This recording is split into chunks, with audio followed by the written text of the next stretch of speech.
is past 109. Rockport is at 108. Contrasting that to Corpus Christi, where we are getting a lot of those pictures of damage. We only had a peak wind gust of about 63 miles per hour out at the airport officially. I imagine we had some gusts that were a little bit stronger than that. Now, this storm still circulating out there, but it is moving to the north. Early this morning, it was a Category 2 hurricane. We saw a very well-defined eye. That eye has somewhat diminished and is moving out of our viewing area, but the big thunderstorms across parts of the upper Texas coast, zooming into the Victoria area, they saw some pretty heavy rainfall right now. The remnants of that eye moving up across parts of Cuero. But for us, we can see this storm is still impacting much of the state from the Galveston-Houston area. This is where we're seeing the violent thunderstorms, the potential for some possible tornadoes embedded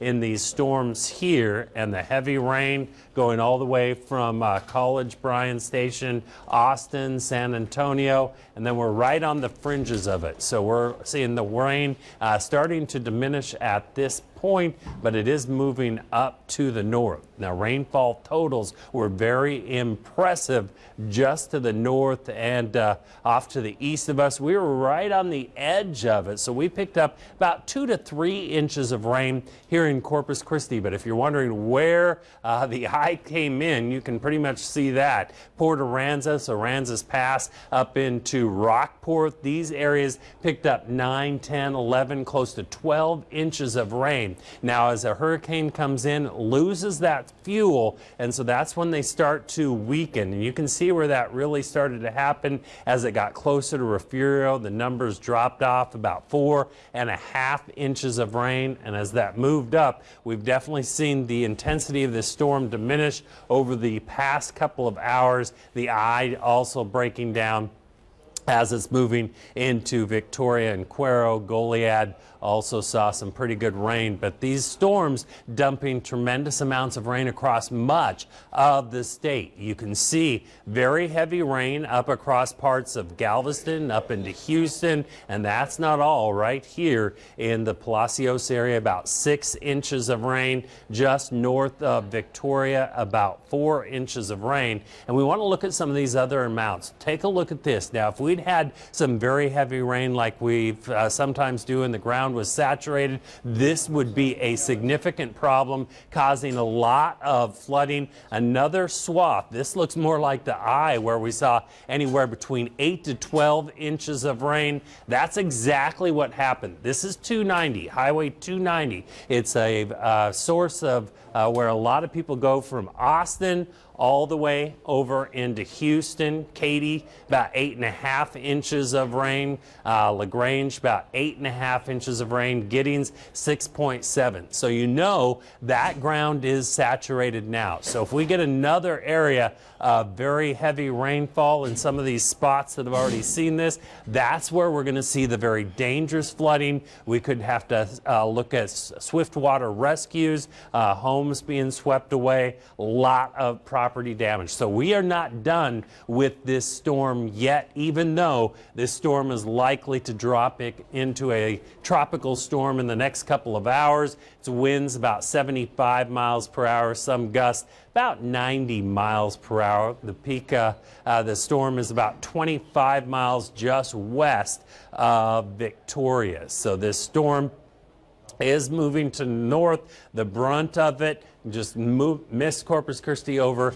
into Port Aransas as well as Rockport, and you can see that eye is pretty much dwindling, and that's why we're going from a wind event to a rain event. We've also talked about this over the past couple of days, how this storm was going to come up against a weak frontal boundary. This storm was going to stall, and that's where it was going to dump heavy amounts of rain. We're talking 20 to 30 inches of rain, and now we're introducing the possibility of some of these areas just near the Goliad area could pick up about 40 inches of rain. And why, you're asking? Well, one one of the scenarios, the possible scenarios, is that this storm is going to drop southward, and it's going to stall, and some of those areas that already picked up a lot of rain are going to get pounded repeatedly for the next several days. Hopefully, this storm system will take a turn to the right and move on out. That's probably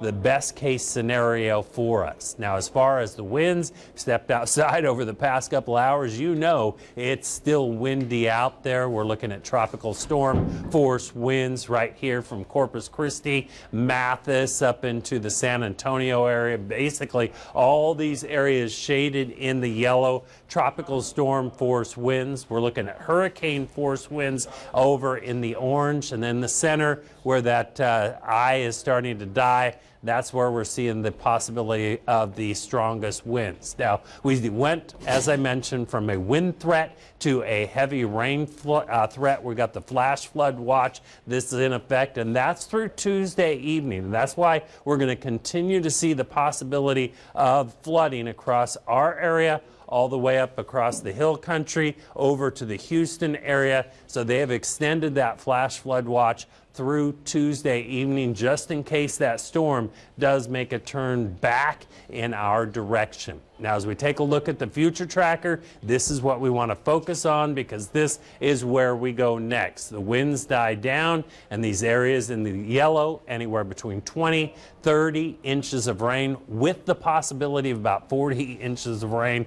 That's more rain than many areas in this country see all year long. Now, as you see off to the west, they didn't see a whole lot of that rain, but you can see this extends from Corpus Christi up into the Houston, Austin, and San Antonio. Now, it's going to be hard for first responders to help any of the people that might get stuck in any of their vehicles or flooded homes if almost all these communities are dealing with the same situation. Here's a look at the future tracker, and you can see did a pretty good job. This storm came in, it weakened, it moved up right in between San Antonio and Houston. You can remember that area that I showed you where we saw the 10 to 12 inches of rain, and then it has it dropping back southward, and that's the wild card. That's what we're a little bit nervous about. But as far as our 7-day forecast, we're going to continue to be dealing with the remnants of Harvy. Tropical storm force winds